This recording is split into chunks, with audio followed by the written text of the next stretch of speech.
YouTube, and you put out an 18-minute episode that you called Cooking with Paris, where you made your sliving lasagna. And as I described it, you look like Lucille Ball in the kitchen. My understanding is you now potentially have a TV show coming out about cooking. Let's talk about that and how do you think about kind of digital series and things like that? Well, I wasn't planning on having a cooking show. It was something I, would have never thought of.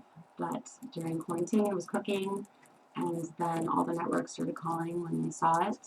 And now I have a show that we start shooting next week. Can't say with who yet, but I'm so excited. It's going to be every week me and a different celebrity here at my house cooking and just talking and with very interesting guests. So it's going to be fun. Cool. Needless to say, you have a lot going on always, Pete. But I think it does show a side of you that I think is really important to bring out, right?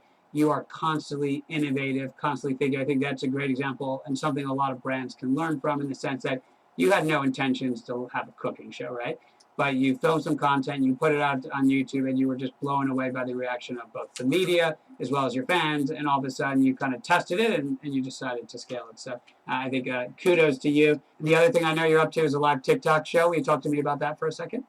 I recently just did one with JoJo Siwa. We had over 500,000 people watching, and it was so much fun just doing it live, interacting with the fans. I love TikTok. I love the format. And now I'm going to be doing a show where I'm going to integrate different brands and sponsors. So, this is going to be a whole new way just to do a live series. I mean, I love there's just so many different formats out there, and whether you're a brand or you, it's important to test because if you're the early adapter, you tend to be able to kind of get ahead of the competition. So cool. Let's keep going down that path. Obviously, you're well known for your product empire. I talked about 19 product lines, $4 billion in revenue.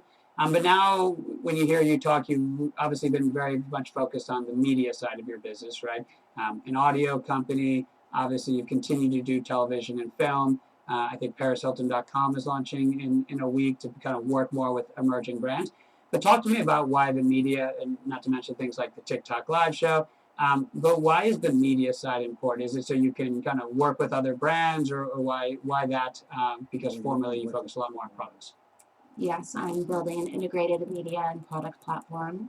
So I'm very excited about that. And I want to just be able to work with brands of all different sizes across all of my different social media platforms. Cool. And I don't want to steal your thunder, but I did see some of the early results from ParisHilton.com on the digital side.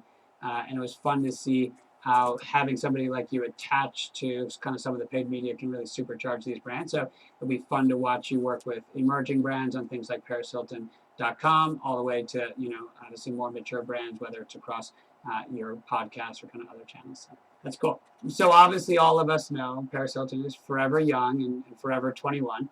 But one thing that's blowing me away, kind of seeing some of the data, is just how much you appeal from a 15-year-old to a 45-year-old.